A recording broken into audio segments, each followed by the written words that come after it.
Welcome to the Tribe of Testimonies.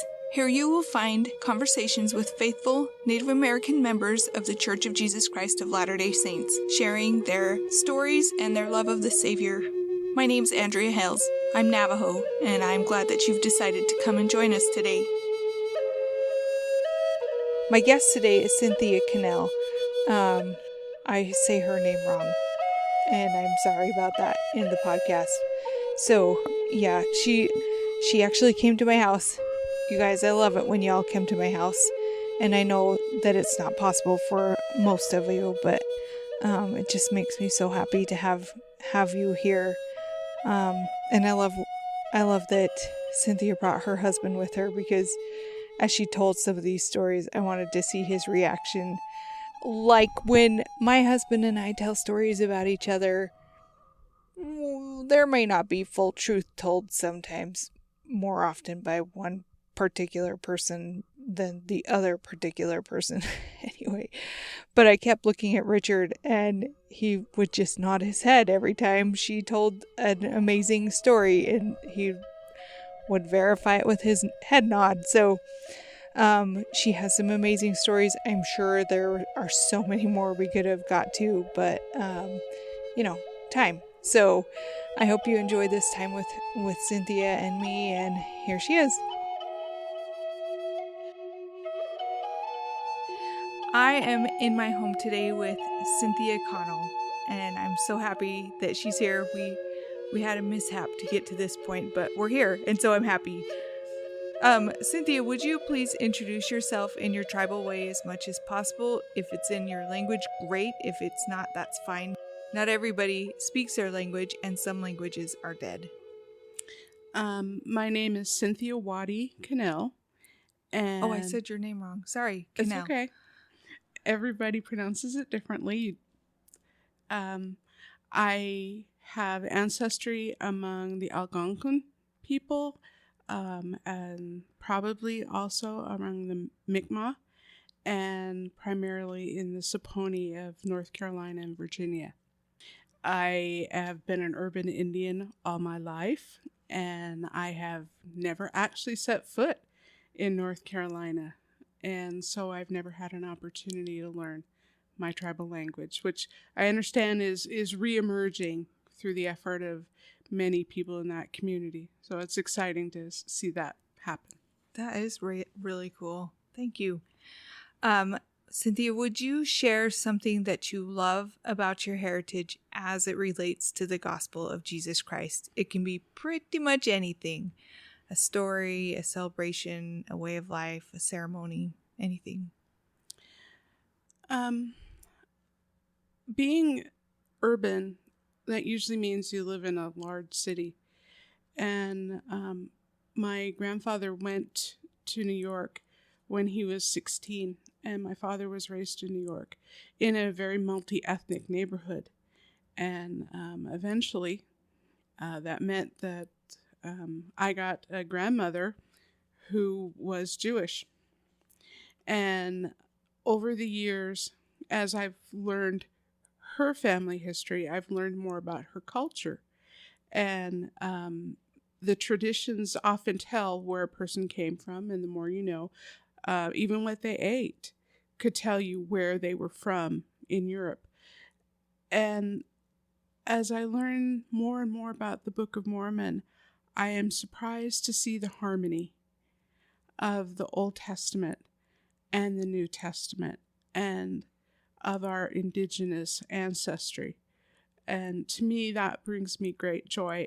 I don't have indigenous traditions to pass on, but I'm able to take the traditions that I had from my Jewish relatives and be able to sort of blend them into a modern version as a Latter-day Saint of those very same traditions that I could not have in any other way.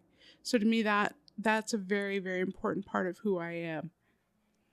That's so great. Yeah, I sometimes feel like that too, that I don't have most, I not just feel like it, I don't have most of the traditions of my tribe, so I can feel how that makes makes you feel a little bit more complete as a person, probably. One of my kids' favorite traditions that we have is we celebrate Hanukkah. And each night of Hanukkah, you light a candle and you're together as a family. But during that time, each of those nights that we light the candle on the menorah, we tell sacred stories.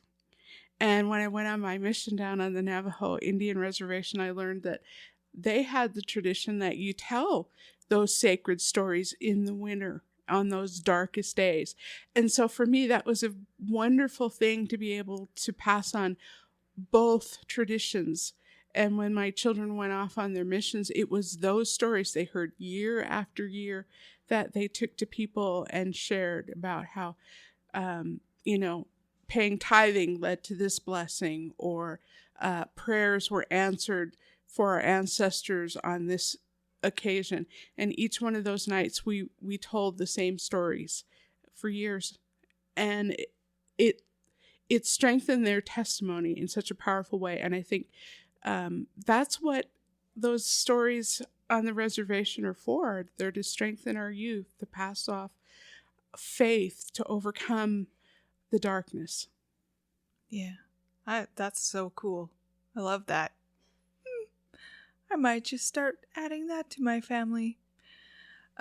So, Cynthia, where did you grow up? I was born in Massachusetts, in the same town that my mother and my grandmother were born in. And my father, like a lot of Native Americans, worked for the military. And eventually, when I was about 6 years old, our family was transferred from the east to Hawaii. And my first memories are living in Hawaii, in the Polynesian culture and in the Asian culture. Interesting. And then before I was probably somewhere in second grade, my father was transferred again to the Pacific Northwest, a military station there. And I remained there until I graduated from high school. So that's kind of where I grew up. Okay. So you were telling me that you are a convert to the church. Yes. Do you want to tell us when and how that happened? Because I love conversion stories. I was kind of newer to my area. We had moved from Hawaii to the Northwest, and I was still wearing the floral dresses, and I thought everyone was supposed to wear flip-flops to school. And you were still Polynesian. Yeah, I didn't get it. And I had culture shock. And it took a long time for people to adjust to me. And so one day, one of the girls in my class, she was a new girl. She invited me over to her house, which happened to be on base. And she said, let's go ride our bicycles together. So, I rode my little bicycle past the guard. And, back in the day when you could do that, he still had a gun, but he just waved, And I rode to her home. And she welcomed me into her home. I walked through the door. And all of a sudden, I walked into a cloud of peace. It was a feeling I had never experienced before. And everything in the home was permeated by this cloud. And my friend, wanted to run upstairs and check in with her mom, and I was left alone in the living room. And all of my life, I've been really blessed to have a voice that I could talk to, and sometimes it answered back. And so I said, why does this house feel different than mine? And all of a sudden, I felt a pair of hands take me by the side of my face, turn my head, and tilt it, and my eyes focused on a bright blue book with a golden statue on the coffee table. And I heard a voice say, that book is why this home feels different than yours. I did not know what the book was called. I did not know what was in it. I just knew that I was addicted to that peaceful feeling, and I wanted that in my life. Several years passed, and my family developed friendships with Latter-day Saints, and once in a while we'd go and visit their homes. And there was that feeling again. It was never as powerful as that first experience, but it was there and I recognized it. And by the time I was in 5th grade, about 11 years old, I finally thought, Heavenly Father, because I'd learned a little bit about prayer. I learned a little bit about the Book of Mormon, never opened it, didn't know what was in it. I said, Heavenly Father, I want to be a Mormon. And at that time, my family had purchased land, and it was raw land. It was on the top of a hill in the middle of literally thousands of acres. And we lived on a road that had no name. It wasn't paved. The next day, knock, knock, knock. It's the missionaries. What? And they asked if they could teach our family. And my parents said, okay. So the missionaries started coming to our family. I learned what was in the Book of Mormon. I learned what was in the golden, the book with the golden statue. But I already knew it was true. Yeah. Because I had received that witness. Yeah. Several years earlier. And I was ready to be baptized. But my mom had reservations and she chose not to be baptized. And so we were not baptized as a family. But my parents permitted my brother and I to attend the ward mutual program. So my brother actually got his Eagle Scout through our local ward. And for, I don't know, from the time I was about 12 until I was 18, I was fellowshipped by that same ward. And they never forgot me. They never left me out. I didn't always get to participate in the things that they were doing, but I was there for girls' camp year after year. And one year, an older sister who was the lifeguard said, "Why do you keep coming back to girls' camp?" And I said, well, it's kind of like a vacation for me. I get to come here and feel the Spirit, and it's wonderful. And I know the church is true. And then it kind of just charges me up, and I spend the next year in high school, whatever, trying to live the gospel without being baptized. So girls' camp was really important to me. And finally, I left home, went off to college, and I didn't know what to do, I wasn't a member, but I had chosen the college that I would attend based on seeing a sign on a building that said Institute of Religion, the Church of Jesus Christ of Latter-day Saints. And I got this warm feeling that I had been told would be a witness of the Spirit. And I thought, that's where I'm going to go to school, because they have this thing that's called an institute. And I started college, and I didn't know anyone at the institute, didn't really know what it was. And you just knew it was a program from the church. Yeah, that's all I knew. And so my brand new roommate on Sunday morning said, "Well, aren't you going to get up and go to church?" And I'm thinking, I guess. Can I do that? Yeah, because that was not something I could do previously. I did everything else, but I didn't attend church on Sundays. And so I kind of went over to the institute, knocked on the door, and said, "Hi, I'd like to go to church." "Okay, we have a plan." And so for the longest time, they thought I was a member. Oh. And then when it finally dawned on somebody, and I'm not really sure who it was, they said, "Don't you want to take the missionary discussions?" And I said, "Sure."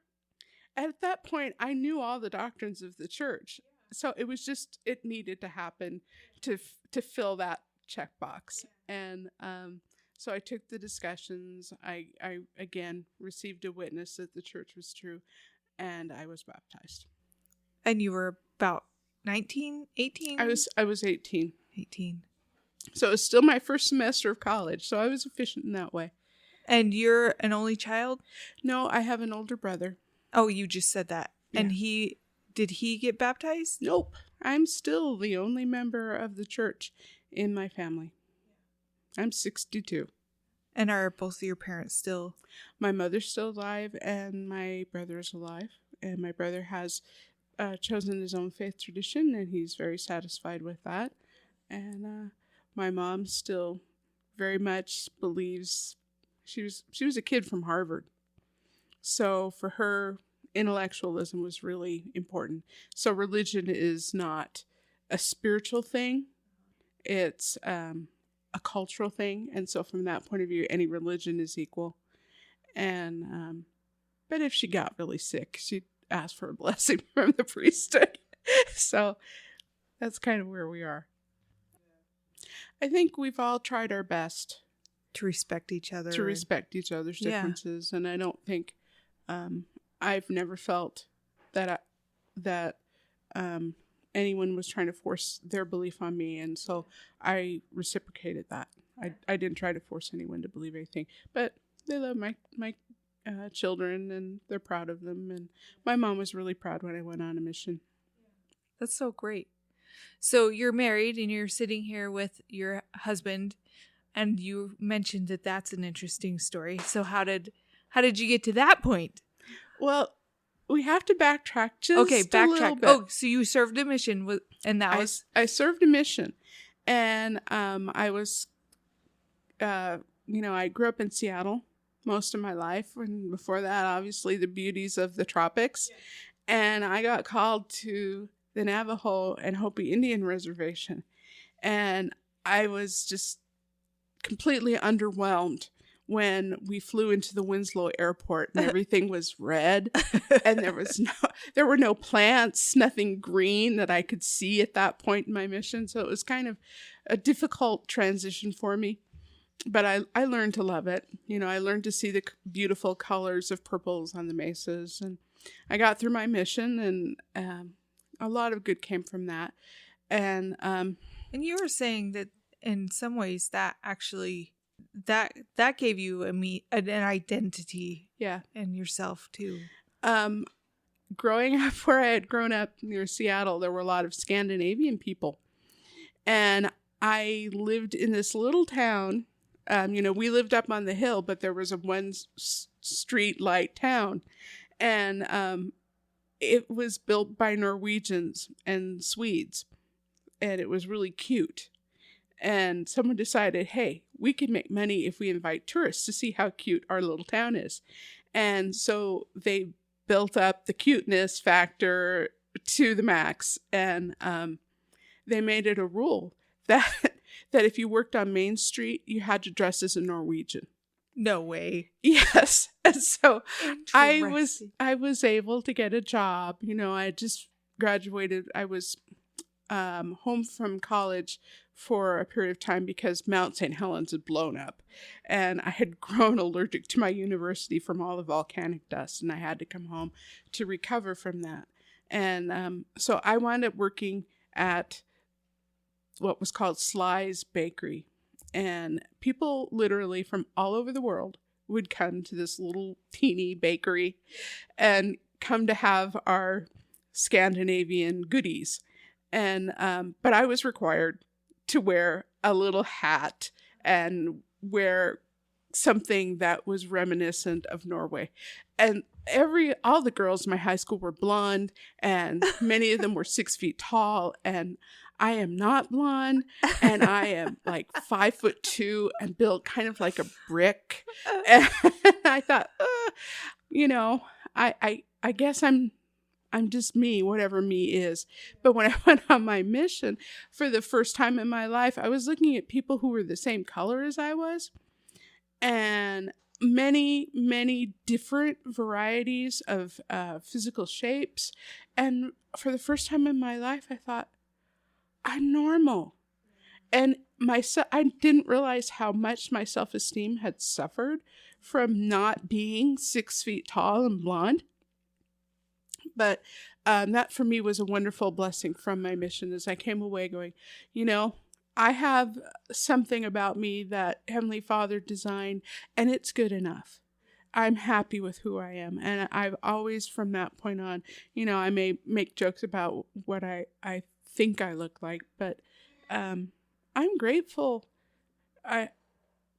it's wonderful to know that there's some place you belong. And as an urban person disconnected from my community, I never had that experience. And there were no photographs of any females in my family. I knew my mom, and my mom is French Canadian. I didn't look a thing like my mom. But, over the years, I've been able to locate photographs, and wow, I have a cousin I look identical to. She lived 40 years before I did. But at 16 years old, we could have been twins. So finding out that I was okay being me was really important. But back to the story of how I met my husband. So I served my mission, and I was at BYU. Everything's going okay, but I was in the Relief Society presidency of the Lamanite ward. And I got this feeling that I needed to be released. I was feeling really oppressed in the spirit. Didn't know why I was feeling that way, but I knew I needed to be released. I went to my bishop. I finally said, I have to have this change. I don't know why, but it's got to happen. So my roommates realized that I was pretty unhappy for some reason. We couldn't put our finger on it. And they said, hey, let's go up to Salt Lake for the weekend. Let's go to the mall or whatever. And so we all went up, and I somehow got separated from my group. And I'm wandering around the mall right across from Temple Square, and I thought, I bet you they'll go over to Temple Square, and we'll all get connected up again. And I walked onto Temple Square, which is the only place that ever had the same feeling of peace at the same level as that one home that I first went into. So I went on Temple Square, and someone I knew in passing came up to me and said, the president has been waiting for you. Please follow me to his office. You are kidding me. No. And I said, wait a minute. What? So at that time, it was a volunteer mission. It was before it was a full-time mission. And periodically, someone would come on the square, and they would receive a calling instantaneously. What? And so I said, but I'm in jeans and a t-shirt here. I'm not ready to meet the president of the Temple Square mission. And they said, well, he's waiting for you. What? And they took me into the North Visitor Center, and took me to his office and sat me down in his office. And it was like this whole thing had been planned out ahead of time. I didn't get it. How did it happen? I was too stunned to even ask. But they said, we've been waiting for you. Would you please take these papers to your bishop and have him sign them? And then would you please come back and this next Saturday, and we'll train you. Did they even know your name? No. And they said, we're calling you to be the Lamanite cultural specialist on Temple Square. Oh, what? And I said, okay. Wait, they didn't even know you, and they what? Yeah. What? It's true. They call that being called in the traditional way. He knew nothing about my background, but I had, just completed a mission to the Native American people and, in Arizona, New Mexico. But as part of my mission, the boundaries had changed. And I wound up in the Spanish-speaking areas also. But I didn't speak Spanish, so I had to work with the gift of the tongues as best I could. And then I had lived, in the Pacific, so I had actual life experience in all three of these different cultures. Oh, not a lot. My word. But, that was how things used to be done. And so Saturday came, And I was assigned a carpool because I didn't have a car. I was living in Provo. And I get a knock on the door. And there's this guy standing in my front doorstep wearing a shirt and tie. And his name was Richard. And I'm in rollers because it's like 8 a.m. at Saturday morning. And what college student is really ready at 8 a.m. on Saturday morning after, whatever they do Friday night? And I'm eating a bowl of yogurt and cereal because I'm allergic to milk, and I could eat yogurt. And he said, the car is over this way. And that's how I met him. And so we were in the carpool back and forth to Temple Square for about 2 years. And we knew each other. We became friendly. We learned how we both use the Spirit in our lives. And we developed a lot of trust. We were good friends. The Spirit started saying, prepare to get married. I'm thinking, who am I going to marry? And I had gotten a blessing a couple of, about 18 months earlier from my previous bishop, the bishop in the Lamanite ward, who was Tom Sawyer. And he said, you'll be getting married in the not too distant future. And I've been dating, but nothing is really showing up. And the Spirit kept saying, prepare to get married. Go out and buy a wedding ring. What?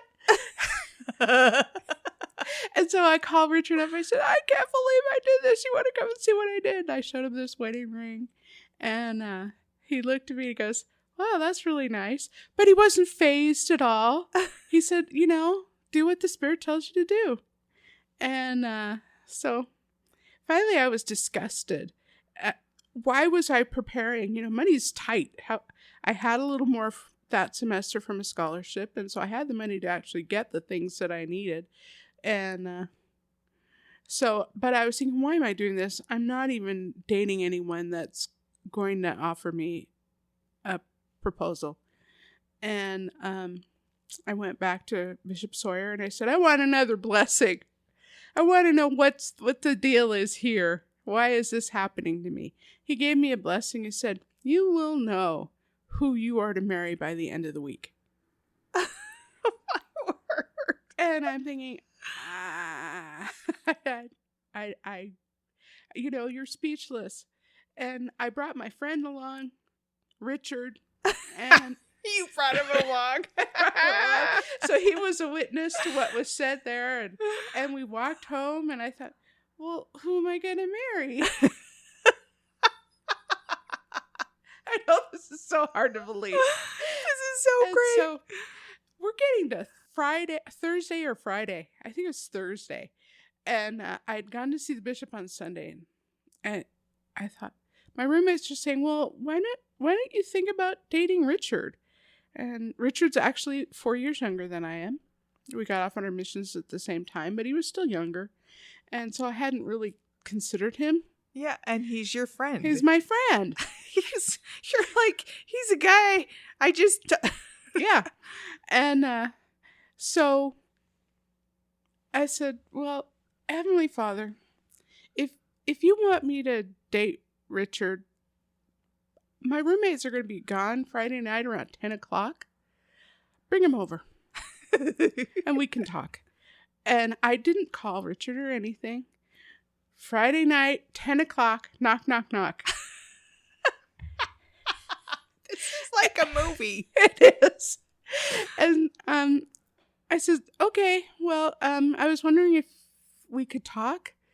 And so we sat down and I said, I don't know about this, but should we be dating? And suddenly the Spirit just whomp, it just filled the room. And then I heard that wonderful voice say, skip the dating, just get married. And we were married 22 days later. Oh. But you'd already spent more than 2 years together. It was only a shock to our ward. Because he was in one ward and I was in another ward and they were next door to each other. but they didn't know that we had this connection. And so they were, making cartoons about us and trying to humiliate us in the ward directory and, ward bulletins. And, but there was this little thing that had happened during the summer. We got married in December, but there was this little incident in July. Richard was working at the Marriott Center, and I went to see him at the Patriotic Fireside, and I was going to, ride the elevator up to wherever I was going to sit. And I got on the elevator with him on the bottom floor because he had access. And the elevator stopped on the first floor. And a woman got on. And she looked at me and she looked at Richard and she said, "Is this your eternal companion?" And I said, "No, we're just friends." And she looked at me again and ever so sweetly said, "Well, you might think about it." and then the elevator went to the next floor and stopped. And a man got on. And he looked at Richard, and he looked at me, and then he looked at Richard. And he said to Richard, "Is this your eternal companion?" And by then, Richard's face was like a ghost. And he was stuttering. He goes, "No, we're just friends." And the man said, "Well, you should think about it." No way! Yeah. So This I'm is the only like- person in their marriage book who has a picture of the elevator in the Marriott Center as a place where I found out I was probably supposed to marry this person. We did not know who the man or the woman were. They just got off on the main next floor. And then we found out it was Von J. Featherstone and his wife. They had gotten off on different floors, but they were actually married. And President Hinckley was there. And, it was the standard 4th of July big to-do fireside. But I learned from there that you should always memorize the faces of everyone on that general authority thing they put together. But the final straw, I had no witness. At that time they said that I had no witness. Sure. And so I did not see a reason I should consider marrying Richard. Yeah. I didn't really know at that time who those two people really were. Sure. And, but that night that he came over, when the spirit came in and, so I'm stupid in spite of everything. But before Richard ever met me, they used to have Lamanite Week. And in the Wilkinson Center, they had displays of the Eagle's Eye magazine. And I was the editor. So, it's like, we got to make a cute looking display. What are we going to do? And I had some traditional Navajo clothing that I had from my mission. And I pinned them to a bulletin board and a big display, and they looked pretty. And there was a picture of me wearing them on the counter next to the Eagle's Eye magazine. And Richard came in and he looked at the display, he looked at the picture, and he thought, "Oh, she's wonderful. Oh, I wish I could meet her." He had no idea who I was. You ever met.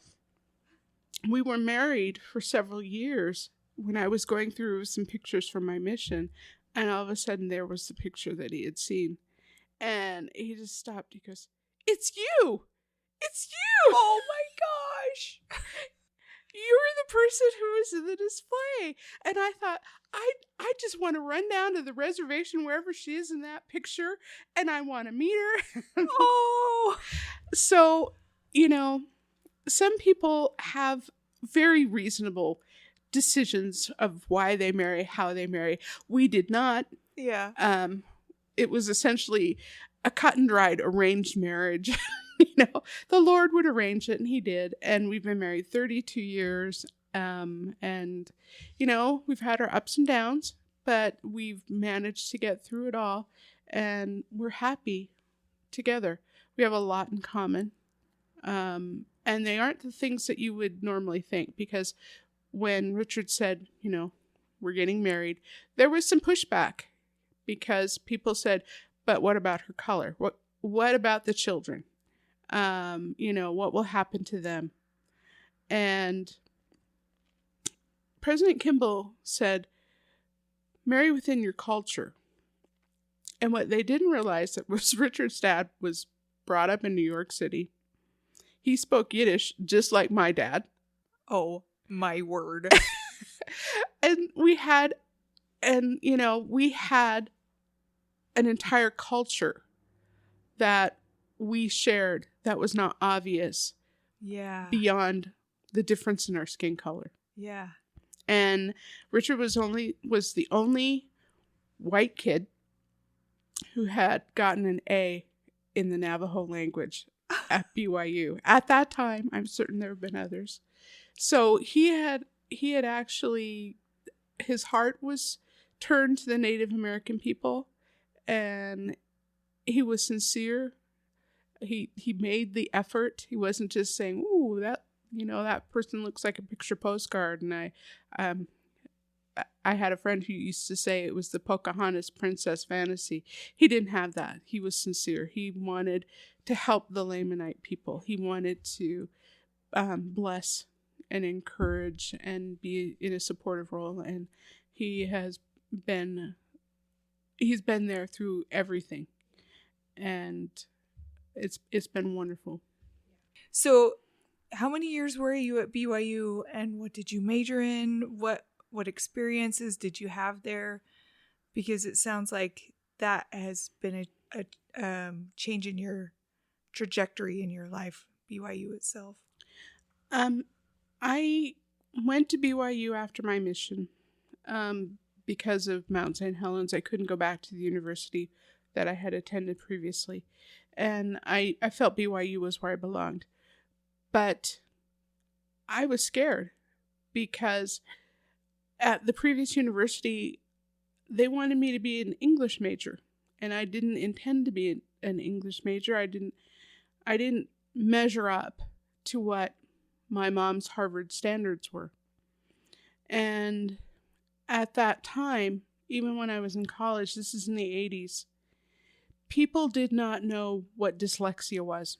Oh, yeah. And they did not know what learning disabilities were. And I had gone all the way through school being the less impressive student. I had people say really rude things to me. You're just not as good as, and they thought I wasn't trying hard enough. And when I went to college, I started to shine in certain fields, and I had people who wanted me to be in their major, but I was just dying trying to get through a math or science class because I could not process it. And so when I applied to BYU, I was accepted under a warning. And but they took me anyway.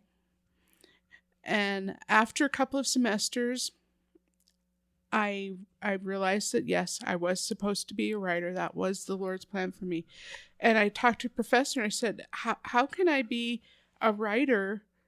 How can I be an English major if I can't spell and I can't do grammar? And he said, that's what editors are. They're a completely separate field. If you can get your ideas down, that's what matters. And you pay someone else to do the other part. And if your ideas are good, they want to. And so that allowed me to keep going. And I had some professors in the English department. One said his name was Don Norton.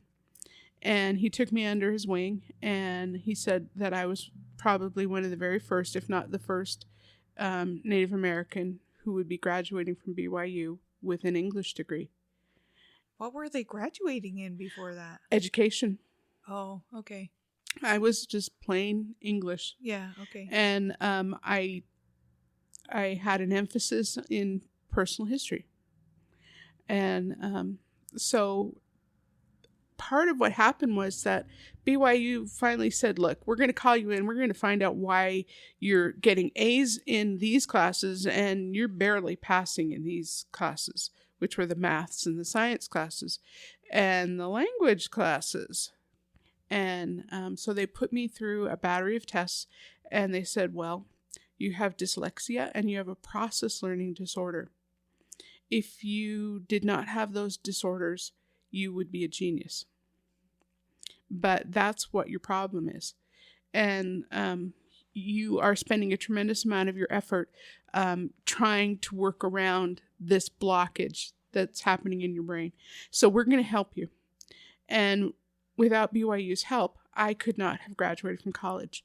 They made it possible for me to get the support services I need. The professors, more or less, across the board were supportive when we made it clear where my limitations were. And again, this was in the 80s, before they had a disability service and before they had a lot of the things available that are available now. And so I graduated from BYU with a heart that was grateful. So years later, when I was invited to become involved in the Alumni Association, I wanted to be part of that. I wanted to give back to BYU what they had so kindly given me, which was an opportunity. And what resulted is my husband and I wound up working with the Alumni Association for about 13 years. And we eventually wound up being presidents of the former Student Officers Society, which took in all of the student leaders and people who had attended various leadership conferences. And because of my work at BYU, I fell into that category. Editors from all the publications were invited to be involved. And it was a very complex process, learning how the alumni system worked. And we learned that there were some imperfections that we wished were not there. One of them was that many of the student body leaders were wonderful people, but they did not have a vision of how to work together. They knew how to move their own agendas forward, but to try and convince them to work together was like herding cats. But nonetheless, we met a lot of wonderful people, had a lot of wonderful experiences, and then we thought, okay, we're done now. But then the Spirit led us to move away from Seattle. We had been driving back and forth for these alumni events, and but the Spirit said, move. And so we didn't really know why. And the result was that I attended a meeting. And in that meeting, someone said, how do we organize getting information out to our Native American alumni? And my response was, like a good former alumni president, you mean to say you haven't organized as an alumni unit? No. Haven't you ever considered organizing as an alumni unit? No. Do you even know how? No. Which was shocking to me. I mean, I thought everybody knew how you'd go about the process, but they didn't. And so immediately it was like, aha, this is what the Lord wants. It took us a year to get all the paperwork signed and everything done, which is why we had to live here instead of in Seattle. And we were able to organize the Native American alumni and create this very first chapter. And shortly after that, I got a phone call from a member of the Black alumni. And he said, you know, we would also like to have a chapter. How did you do it? And I didn't, sorry, but I didn't ask permission. I told him how to do it. And they were able to create their alumni chapter within a few months, whereas it had taken me a year to get all the bits and pieces pulled together. And so for me, being able to serve BYU was the gift that I could give back. My donation of this or that, it's small. But being able to think, how does the Lord want his leaders? These are people he has invested tithing money in. these are people he cares deeply about.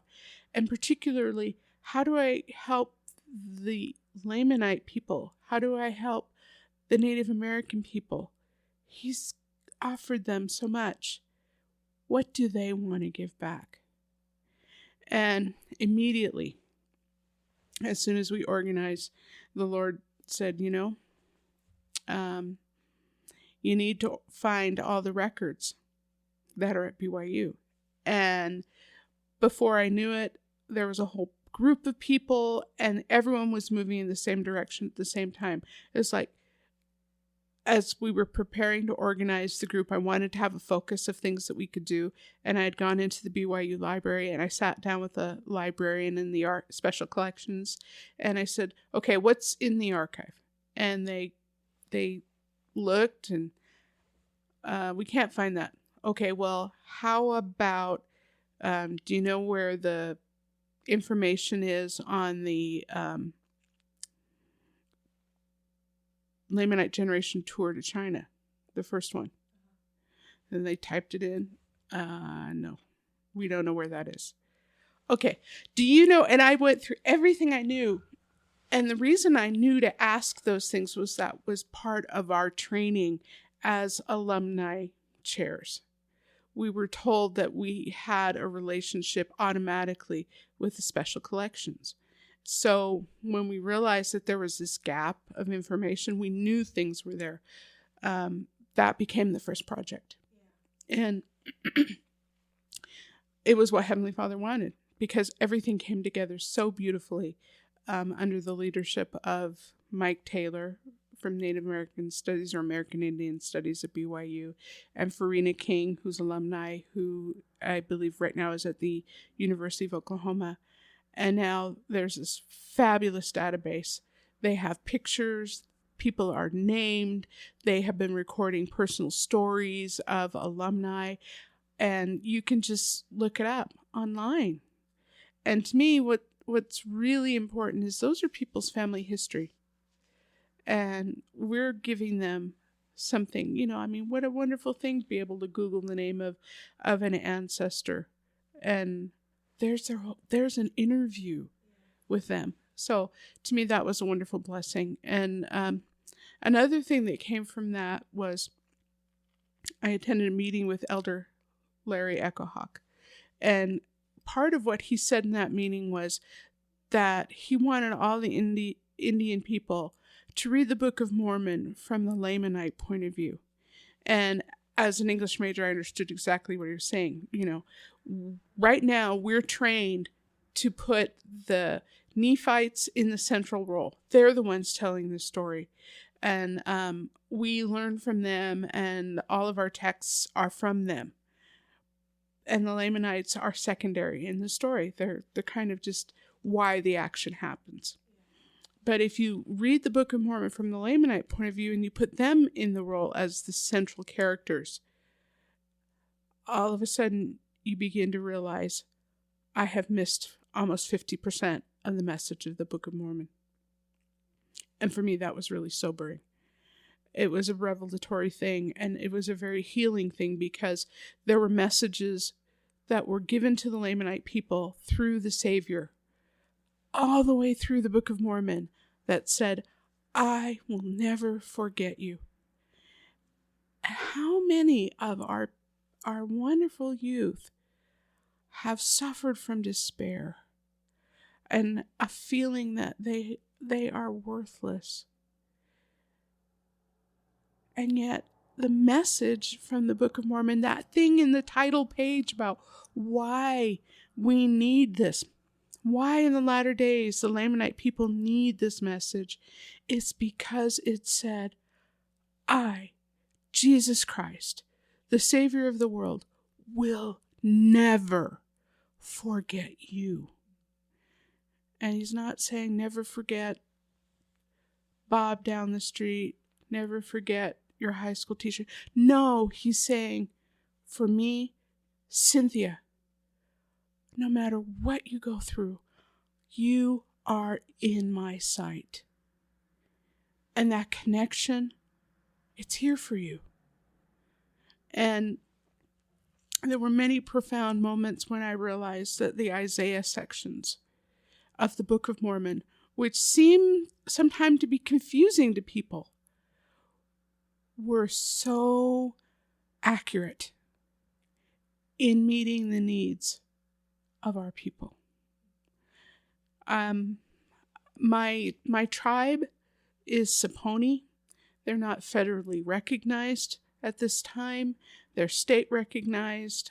I'm not a member because I don't live in that state. My family name should be Valentine, and that is the name associated with the Saponi. My maiden name is the name of the people who enslaved my Native American ancestors. And as I learned, more and more documents are coming out, and the area of academic study of what happened in the southern United States to indigenous people is only just beginning. And they've got this thing that they've identified as the Mississippian Shatter Zone. And my tribe descend from the people who built Cahokia, from the people who were called the Adena. And they were from the Ohio Valley. And they were Siouan-speaking people. And for some reason, nobody can explain why, but that culture just disintegrated. And people went their separate directions. And the Saponi went to Virginia and North Carolina in the beautiful region of the Piedmont. And there they were met by DeSoto. That was when they first came upon the records of the Western world. That was in the 1500s. And they went through, disease. They went through all of this. And then what happened was my mom's ancestors were French Canadian. And they owned a huge section of the middle of the United States. We forget to teach that. We only talk about the British point of view. But the French part was really significant because the French were there to get beaver pelts. And what resulted was they would form alliances with powerful Native American tribes. And then the tribes would go farther and farther down into one another's land to try and find those beaver pelts. And it led to conflict.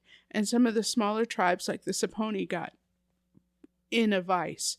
And on the top, they were being hunted by the Iroquois or Haudenosaunee people. And on the south, the more powerful Cherokee. We were right smack in the middle.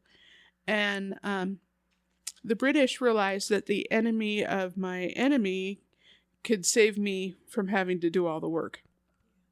So they encouraged Indians to capture these smaller tribes, take their land, and sell the Indians as slaves. And this was in the 1600s. This was before the majority of the black African slave trade.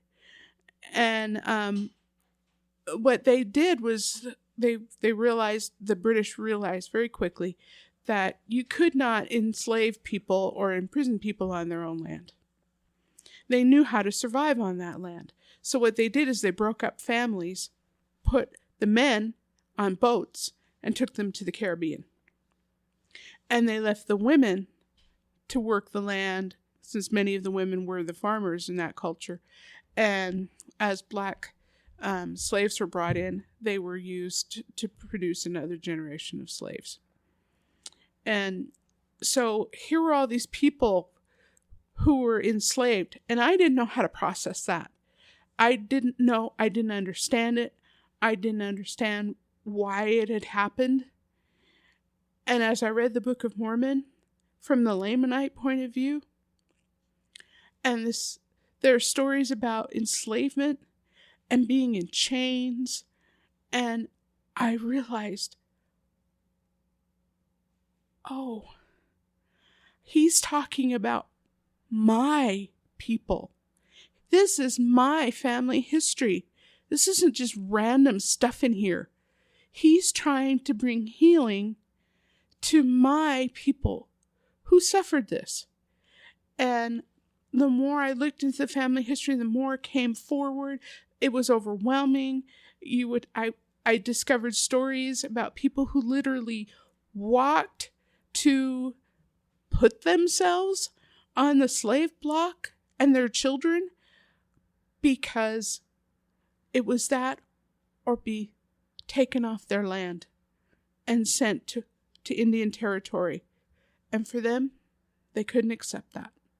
They would rather be slaves on their homeland than to be forced out. I don't know how long my ancestors were slaves, but some of the stories from my family say this person was the last living person in their tribe. That's what a remnant is. It's that powerful realization that you have lost everyone and you're the only one standing. And the Book of Mormon so beautifully talks about that, about how the Lord will not forget that remnant. He will not forget their struggles, their service to him, their faith. And, a lot of indigenous people from the South are what are called triracial because they are white, they are black, and they're indigenous. But sometimes the Spirit says, those other things don't matter. What matters is your indigenousness. You represent, like the narrow point in an hourglass, you represent all these people that came before you. They have no other representative but you.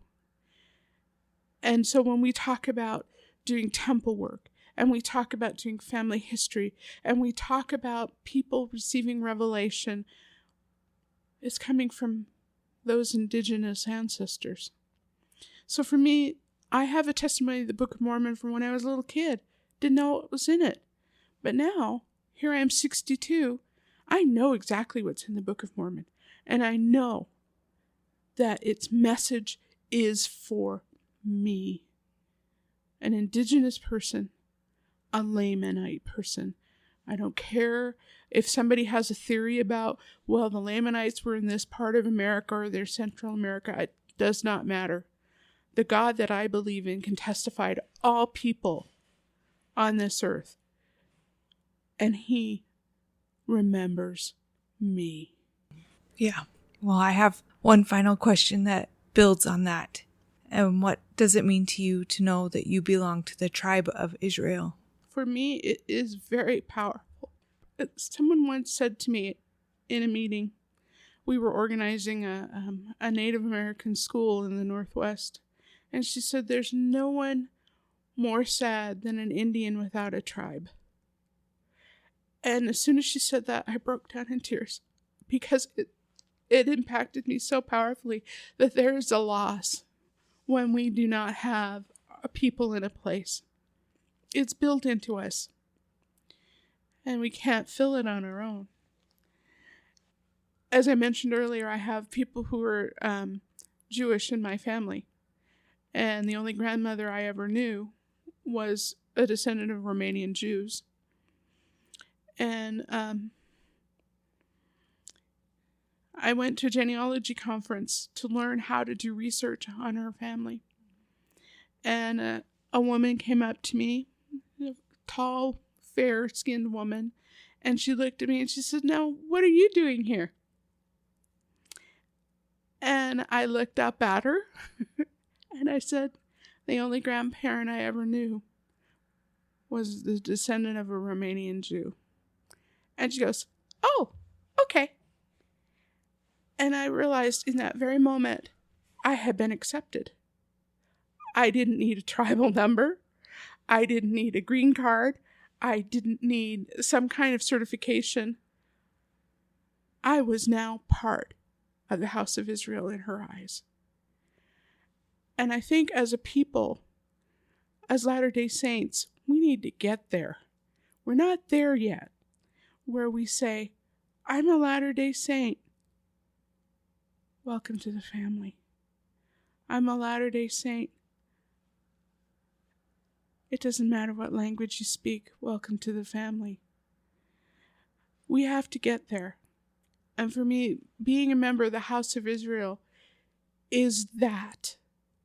Being able to say, I have a place and I belong. And for me, God said that place is here. And He will restore my traditions in time.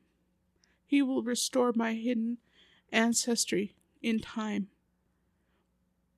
But He will never forget me, because I am of the house of Israel. Thank you. Thank you. That was beautiful. Thank you for being here today.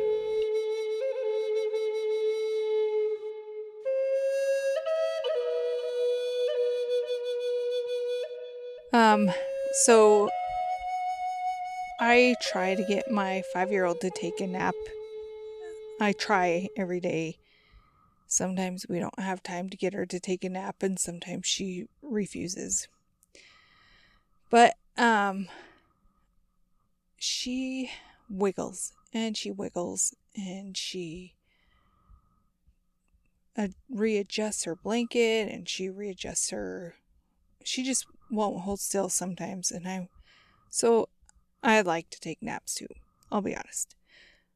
But she wiggles and she wiggles. Even though she's quiet, she's still wiggling. And if you're still wiggling, you're not really holding still and letting sleep come. So I was just thinking about that. She's in the other room right now wiggling. She should be sleeping. And I was thinking about how I think there are times when the Spirit probably would tell me something and give me rest and peace, but I keep wiggling. I won't hold still. And even though I'm quiet, I'm not holding still long enough. I think that's something I need to practice, is being still long enough for the Spirit to give me that rest of whatever I needed. That's just something I was thinking about just now as my little girl's in the next room. Maybe that's something you need to do as well. Just hold still long enough. Yeah, you're holding still. Yeah, you're being quiet. But are you holding still long enough? And being quiet long enough? Anyway, just the thought that came to me. I hope you're having a super wonderful, awesome day. Tribe of Testimonies is not sponsored by the Church of Jesus Christ of Latter-day Saints. The music is a traditional hymn, Come Thou Fount of Every Blessing, arranged and performed by Kyle Forsyth. I would love to hear from you. I would love to hear how this podcast is affecting you. And I'm always looking for guests. If you or someone you know would be a great guest, you can reach me at tribeoftestimonies@gmail.com.